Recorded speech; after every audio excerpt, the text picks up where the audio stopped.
Assalamu alaikum class, I'm Hiba Ijaz and welcome to lecture number 15. Today we'll continue our chapter number 3. The topics which we need to cover are CPU operations, then we'll see what is the instruction, and then we'll discuss different types of instructions along with instruction cycle. अभी हम start लेते हैं from CPU operations. कि CPU operation basically होता क्या है? इस chapter के ऑलमोस्ट हर लेक्चर में मैं बताती रही हूँ कि सीपीयू ऑपरेशन क्या होता है। अब हमारे पास सीपीयू बेसिकली है क्या? एक सेंट्रल प्रोसेसिंग यूनिट है, आपके कंप्यूटर सिस्टम का सबसे इम्पॉर्टेंट पार्ट है जो कि सारी की सारी प्रोसेसिंग कैरी आउट करता है। ठीक है, आपके पास अगर एक प्रोग्राम है, कोई भी अगर आपने काम करवाना है, ठीक है, तो वो काम आप एक प्रोग्राम के थ्रू करवाते हैं। अगर आपने दो नंबर्स को ऐड करवाना है, जैसे कि मैं इसकी एग्जांपल देती रही हूँ, तो उसके लिए भी आप एक प्रोग्राम लिखेंगे। ठीक है, उस प्रोग्राम के अंदर डिफरेंट इंस्ट्रक्शंस होंगी कि पहले एक नंबर लो, फिर दूसरा नंबर लो, फिर दोनों नंबर को ऐड कराओ, फिर दोनों नंबर की जो एडिशन है इसको प्रिंट करवा दो। ठीक है, तो ये डिफरेंट स्टेप्स होती हैं, डिफरेंट इंस्ट्रक्शंस होती हैं एक प्रोग्राम के अंदर। फॉर एग्जाम्पल इस प्रोग्राम के अंदर हमारे पास 4 इंस्ट्रक्शंस हैं। ठीक, तो ये इंस्ट्रक्शंस, ये प्रोग्राम सीपीयू इसको क्या करता है? एग्जीक्यूट करता है। इस प्रोग्राम के ऊपर सीपीयू काम करता है। जो भी काम, जो भी इंस्ट्रक्शन, जो भी ऑर्डर सीपीयू को दिया जाए, सीपीयू उस काम को एग्जीक्यूट करता है, उस काम को परफॉर्म करता है एक सीक्वेंस में। पहले वो 1 इंस्ट्रक्शन को रन करेगा, देन वो 2 इंस्ट्रक्शन को रन करेगा, देन वो 3 इंस्ट्रक्शन को, एंड उसके बाद एट लास्ट 4 को। ठीक है, तो सीपीयू का सबसे जो इम्पोर्टेंट ऑपरेशन है, जो फंडामेंटल काम है सीपीयू का, वो ये है कि एक सीक्वेंस में प्रोग्राम के अंदर मौजूद इंस्ट्रक्शंस को वो एग्जीक्यूट करता है। ठीक है, एक प्रोग्राम के अंदर डिफरेंट इंस्ट्रक्शंस होती हैं। ठीक, और ये सारे के सारे प्रोग्राम ना कंप्यूटर की मेमोरी में पड़ा हुआ होता है। ठीक है, ये मेमोरी के अंदर ये प्रोग्राम होता है। फॉर एग्जांपल इस प्रोग्राम का नाम प्रोग्राम 1 है, तो ये प्रोग्राम 1 आपका मेमोरी के अंदर रिसाइड कर रहा होता है, मेमोरी के अंदर प्रेजेंट होता है। ओके, तो अब हमने देख लिया है कि इंस्ट्रक्शन क्या होती हैं। जो भी काम कंप्यूटर को बताया जाए करने के लिए, वो हम प्रोग्राम के अंदर इंस्ट्रक्शंस की फॉर्म में लिखते हैं। अब इंस्ट्रक्शन, जैसे कि मैंने पहले बताया कि हम लोग प्रोग्राम के अंदर इंस्ट्रक्शंस लिखते हैं। ठीक, तो इंस्ट्रक्शन बेसिकली हमारा क्या होते हैं? बिट्स होते हैं, ग्रुप ऑफ बिट्स। हमने हाई लेवल लैंग्वेज में लिख दिया, वो हाई लेवल लैंग्वेज हमारे पास कन्वर्ट होती है। ठीक है, किसमें? कंप्यूटर की लैंग्वेज में। कंप्यूटर के क्या अंडरस्टैंड करते हैं? बिट्स की फॉर्म में अंडरस्टैंड करता है। ठीक है, तो instruction is a group of bits जो कि कंप्यूटर को बताते हैं कोई स्पेसिफिक काम कि उन्होंने करना क्या है। अगर 2 नंबर को ऐड करवाना है, ठीक है, तो एक इंस्ट्रक्शन हम कंप्यूटर को देंगे कि ऐड ए और बी, के ए और बी को ऐड कर दो। एक नंबर ए है, एक नंबर बी है, इन दोनों को ऐड कर दो। ठीक है, तो इंस्ट्रक्शन जो हमारे पास होती है, ये एक्चुअली जब इसको कन्वर्ट होती है कंप्यूटर लैंग्वेज में, तो ये बिट्स की फॉर्म में कन्वर्ट हो जाती है। ओके, अब बिट की फॉर्म में कन्वर्ट होगी तो ऐड का अपना कोड होगा। समझे, ऐड के लिए जो हमारी बाइनरी की फॉर्म में ऐड कर जो बनेगा, वो फॉर एग्जांपल अभी एग्जैक्टली मुझे पता नहीं है, 0100 फॉर एग्जांपल। ठीक है, और एक लोकेशन है, इसको इन्होंने कह दिया 01 और इसको समझे कह दिया बी को 00 फॉर एग्जांपल। ठीक है, तो हमारे पास जो फर्स्ट पार्ट है जिसमें हम लोग बता रहे हैं कि हमने काम करना क्या है। ठीक है, हमने क्या परफॉर्म करना है, क्या ऑपरेशन करना है? ऐड। तो ऐड का एक कोड एग्जिस्ट करता है। उस कोड को हम लोग, जो बाइनरी कोड है, इसको हम लोग कहते हैं ऑपरेशनल कोड। ओके, ये बताता है कि हमने एक्चुअली इन एक्चुअल क्या ऑपरेशन परफॉर्म करना है, क्या एक्शन परफॉर्म करना है। सीपीयू ने बेसिकली काम क्या करना है, यहाँ पर क्या काम करना है? ऐड। तो ये ऑपरेशनल कोड बताता है, ये 0100। ठीक है, और ऑपरेंड, ये नेक्स्ट पार्ट बताता है कि जो सीपीयू ने ऑपरेशन परफॉर्म करना है वो परफॉर्म किसके ऊपर करना है, जो एडिशन परफॉर्म करनी है वो किसके ऊपर परफॉर्म करनी है, ठीक है। तो यहाँ पे हमारे पास ऑपरेंड्स होते हैं जिनके ऊपर हम लोग कोई ऑपरेशन परफॉर्म कर रहे हैं, ठीक है। तो ऑपरेंड हमारे पास बन गया ए और बी, और ऑपरेशनल कोड क्या है हमारे पास, ऐड का कोड जो होगा हमारे पास, ठीक है। ये बेसिकली वो एक्शन होता है ऑपरेशनल कोड कि सीपीयू ने क्या एक्शन परफॉर्म करना है, क्या प्रोसेसर ने क्या एक्शन एग्जीक्यूट करना है, ठीक। और ऑपरेंड कोड बताता है कि वो पैरामीटर्स बताता है जिसके ऊपर हमारा ऑपरेशन रन होगा, ठीक है। अब ऑपरेंड जो है वो कोई डाटा भी हो सकता है और कोई मेमोरी का एड्रेस भी हो सकता है, ठीक है। डाटा भी हो सकता है कि हमने ए और बी को ऐड करवाना है, ठीक है। तो अगर कोई एडिशन का फंक्शन परफॉर्म करना है तो ऑब्वियसली हम किसी डाटा के ऊपर ही एडिशन परफॉर्म कर सकते हैं। लेकिन अगर हमने कंप्यूटर को ये बताना हो कि मूव कर जाओ एक जगह से दूसरी जगह, ठीक है, समझे। ये अब ए बी कोई डाटा नहीं है, ए बी कोई लोकेशन है, ओके। तो मेमोरी के अंदर दो जगह बनी हुई है, समझे, एक जगह ए है और एक जगह बी है। हमने मूव करना है ए से बी तक, तो ये हर जगह का मेमोरी के अंदर एक एड्रेस होता है, ठीक है। ए का भी कोई एड्रेस होगा, बी का भी एड्रेस होगा, ओके। तो हम लोग ऑर्डर कर रहे हैं वो प्रोसेसर को एक इंस्ट्रक्शन की फॉर्म में ऑर्डर दे रहे हैं कि मूव कर जाओ ए से बी तक।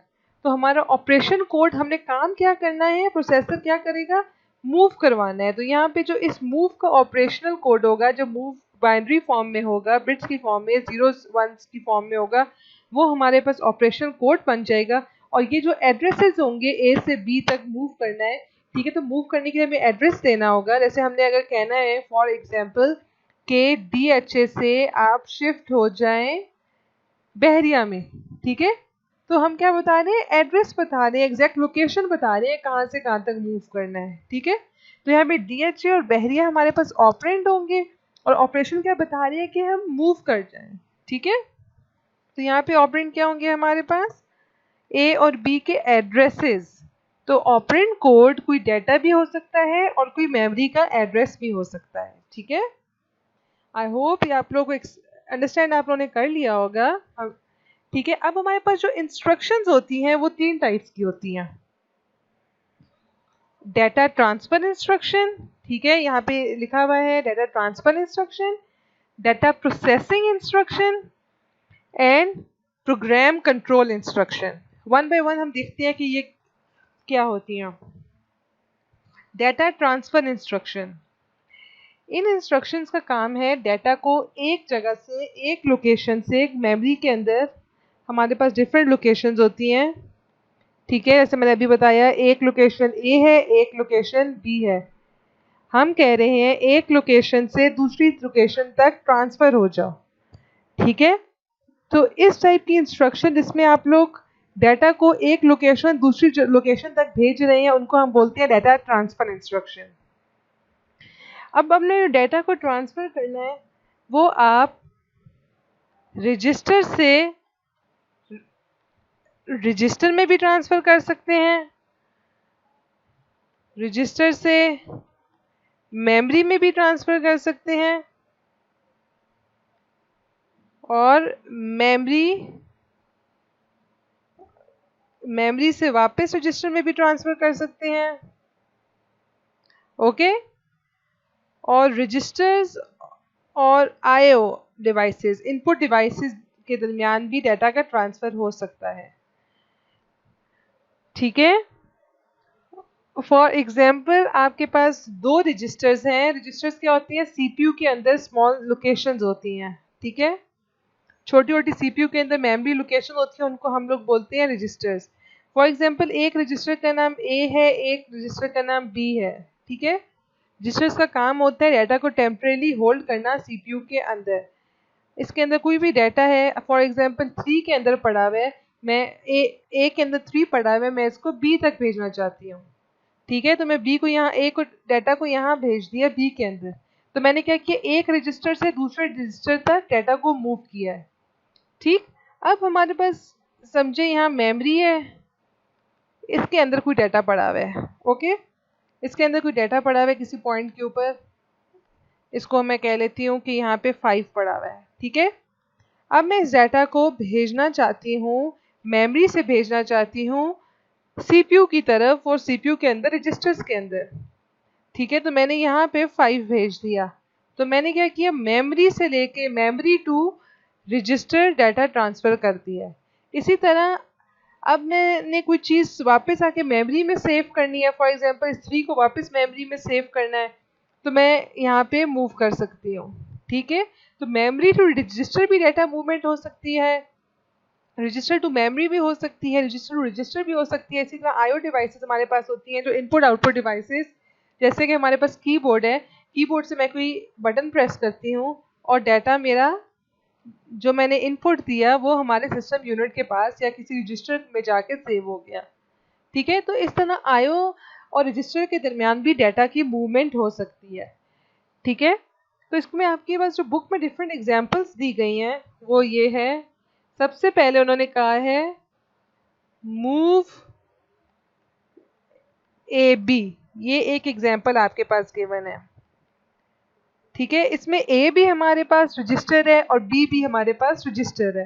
रजिस्टर क्या होती है, प्रोसेसर सीपीयू के अंदर छोटी छोटी मेमोरी लोकेशन जिनका काम है डाटा को टेम्परेली होल्ड करना। ओके, तो मूव का काम, मूव एक इंस्ट्रक्शन है जो कि कह रही है कि ए रजिस्टर के अंदर डाटा पड़ा हुआ है उसको उठा के बी के अंदर ले जाओ। ओके, एक और एग्जांपल आप लोग की गिवन है लोड ए। ठीक है, लोड ए, जब लोड की बात आती है तो इसका मतलब होता है कि मेमोरी से डाटा ले आओ और रजिस्टर के अंदर सेव कर दो। जैसे यहाँ पे मैंने कहा था कि एक मेमोरी है आपके पास, मेमोरी में कोई डाटा पड़ा हुआ है उसको उठा के ए रजिस्टर के अंदर सेव कर दो। ठीक है, और जब हम लोग स्टोर की बात करते हैं इसका मतलब होता है कि डाटा को रजिस्टर से उठा के मेमोरी में जाके सेव कर दो। ठीक है, तो आपके पास डाटा ट्रांसफर इंस्ट्रक्शन में रजिस्टर और मेमोरी के दरमियान डाटा ट्रांसफर हो सकता है, रजिस्टर्स और आईओ के दरमियान, इनपुट आउटपुट डिवाइस के दरमियान ट्रांसफर हो सकता है और रजिस्टर्स के दरमियान भी। मूव ए बी, ये इंस्ट्रक्शन हमें बता रही है कि दो रजिस्टर्स के दरमियान डाटा को मूव कर रहे हैं हम लोग। लोड बता रहा है कि मेमोरी से हम लोग रजिस्टर की तरफ आ रहे हैं, और स्टोर की इंस्ट्रक्शन बताती है कि हम रजिस्टर से मेमोरी की तरफ जा रहे हैं। ओके, नेक्स्ट इंस्ट्रक्शन जो हमारे पास गिवन है that is data processing instruction. इस इंस्ट्रक्शन का काम है बेसिकली कोई ऑपरेशन परफॉर्म करवाना, अर्थमेटिक और लॉजिक ऑपरेशन। जब मैंने आपको एएलयू बताया था, अर्थमेटिक और लॉजिकल यूनिट, जो कि हमारे सबसे इम्पोर्टेंट हमारा सिस्टम सीपीयू का कंपोनेंट है जिसका काम होता है अर्थमेटिक डाटा मूवमेंट करवाना और लॉजिकल डाटा मूवमेंट काम करवाना। ठीक है, अर्थमेटिक में हमारे पास आ जाता है एडिशन, सब्ट्रैक्शन, मल्टीप्लिकेशन, डिवीजन और मॉड्यूलस। ठीक है, बेसिक मैथ्स के ऑपरेशन। और लॉजिकल के अंदर हमारे पास कंपैरिजन वाले आ जाते हैं, जिसमें हम लोग कहते हैं कि क्या दो चीज़ों के दरमियान कंपैरिजन कराते हैं। जो हमारे पास नॉर्मल फिजिक्स में गेट्स नहीं होते थे, एंड गेट और गेट, ठीक है, उसमें क्या था, वो हम कंपेयर कर रहे होते थे। तो ये नॉर्मल लॉजिकल ऑपरेशंस क्या होते हैं, एंड और नॉट, ये सारे काम लॉजिकल ऑपरेशंस कहलाते हैं। ओके, तो डाटा के ऊपर प्रोसेसिंग करनी है, मतलब कि डाटा के ऊपर हमने कोई एक्चुअल में काम करना है। तो डाटा प्रोसेसिंग इंस्ट्रक्शंस का काम होता है डाटा के ऊपर अर्थमेटिक काम करना, लॉजिकल काम करना, या फिर शिफ्टिंग का काम करना कि डाटा को लेफ्ट टू राइट या फिर राइट टू लेफ्ट मूव करें। एग्जाम्पल देखते हैं हम लोग डाटा प्रोसेसिंग इंस्ट्रक्शन की। सबसे पहले मैंने बताया था अर्थमेटिक काम करना, लॉजिकल काम करना और शिफ्टिंग का काम करना। तो डाटा प्रोसेसिंग इंस्ट्रक्शंस के अंदर आती हैं अर्थमेटिक इंस्ट्रक्शंस, लॉजिकल इंस्ट्रक्शंस और शिफ्ट इंस्ट्रक्शंस। अर्थमेटिक इंस्ट्रक्शंस का मैं बताया कि बेसिक मैथ से काम करने हैं। तो एग्जाम्पल अगर मैं लिखती हूँ ऐड ए बी, मतलब कि ए और बी के अंदर जो भी डाटा है उन दोनों को आपस में ऐड कर दो, ठीक है। इसी तरह अगर मैं सब्ट्रैक्ट ए बी लिखती हूँ, या फिर मैं लिख देती हूँ मल्टीप्लाई कर दें, या फिर मैं लिख देती हूँ डिवीजन कर दें, तो ये सारी की सारी इंस्ट्रक्शंस हमारे पास कहलाएंगी अर्थमेटिक इंस्ट्रक्शन, ठीक है। अगर मैं कोई लॉजिकल ऑपरेशन परफॉर्म करवाती हूँ, फॉर एग्जांपल एंड, और, नॉट, तो ये सारे के सारे हमारे पास कहलाते हैं लॉजिकल ऑपरेशंस, ठीक है। इसके बाद हमारे पास शिफ्ट के आते हैं कि अगर मैं कहती हूँ मेरे पास डाटा है वो ऐसे पड़ा हुआ है 0 1 0 0, ठीक है। मैं इस डाटा को शिफ्ट करवाना चाहती हूँ, एक स्टेप आगे मूव करवाना चाहती हूँ, इस लोकेशन को एम्प्टी करना चाहती हूँ, ठीक है। तो मेरे पास जो इंस्ट्रक्शन इसके लिए आएगी, ओके, वो आएगी शिफ्ट इंस्ट्रक्शन। जब हमने ऑपरेंड को लेफ्ट टू राइट या राइट टू लेफ्ट मूव करवाना है, ठीक है। ऑपरेंड क्या होता है? जिसके ऊपर हमने ऑपरेशन परफॉर्म करवाना हो, ए और बी ऑपरेंड्स हैं, ठीक है।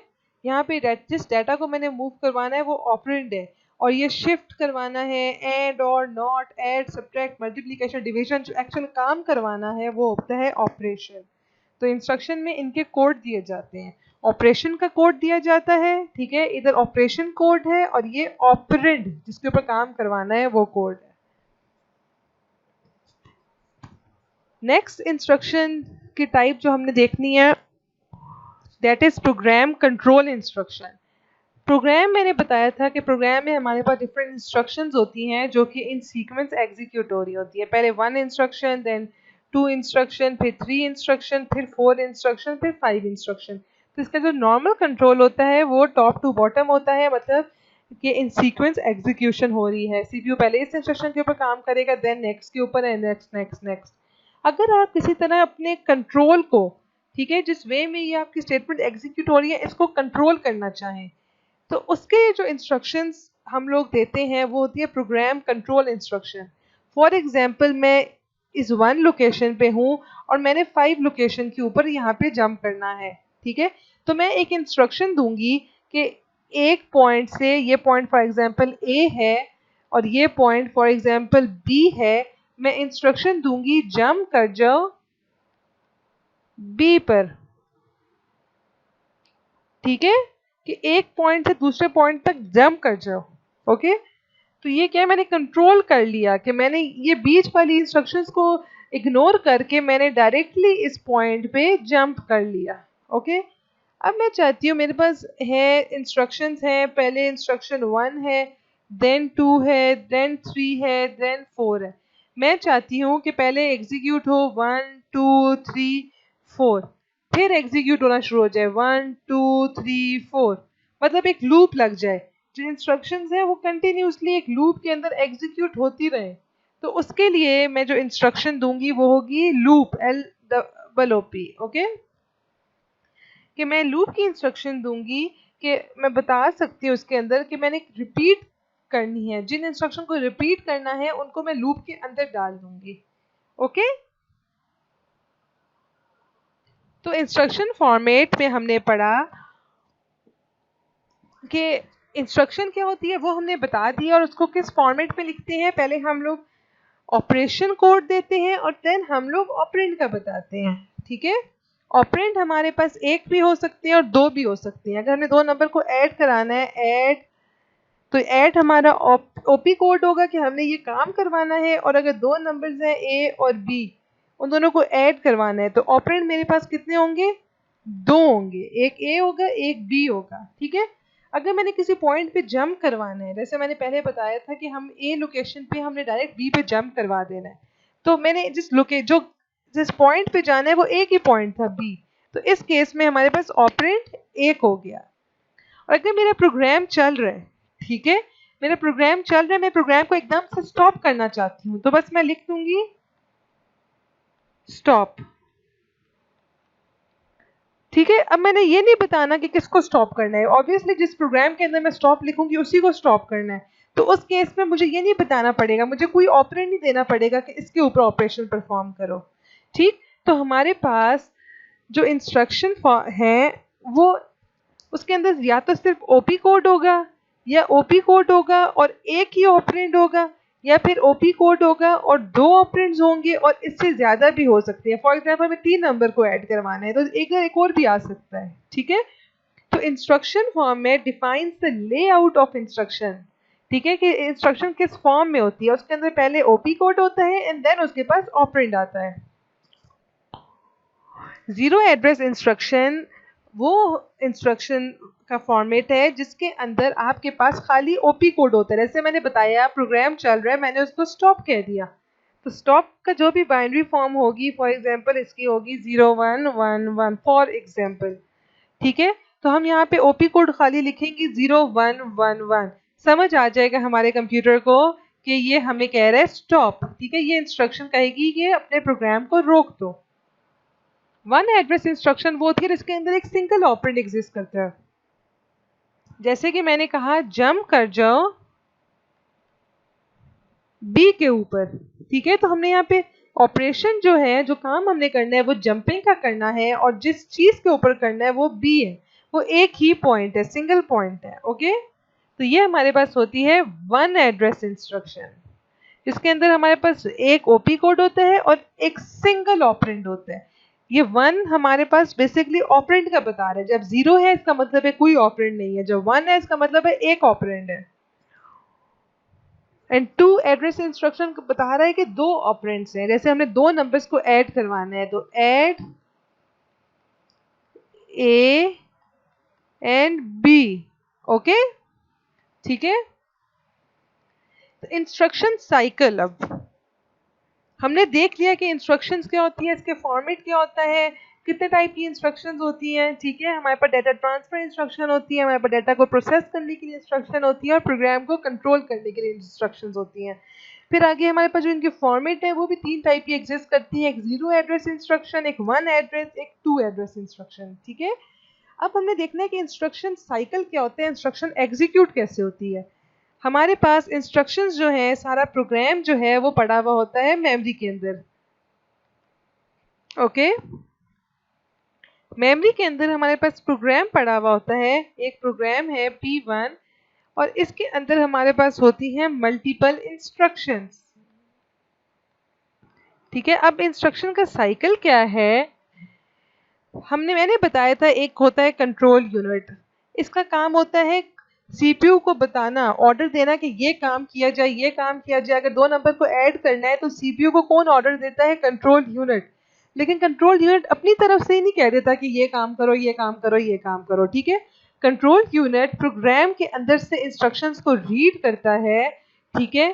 पहले कंट्रोल यूनिट इस प्रोग्राम को क्या करेगा, रीड करेगा, इसको अंडरस्टैंड करेगा, ठीक है, ओके। लेकिन अंडरस्टैंड करने से पहले इसको क्या करना पड़ेगा, इस प्रोग्राम को अपने तक लाना भी पड़ेगा ना, इसको पहले फेच करेगा, मतलब, ठीक है।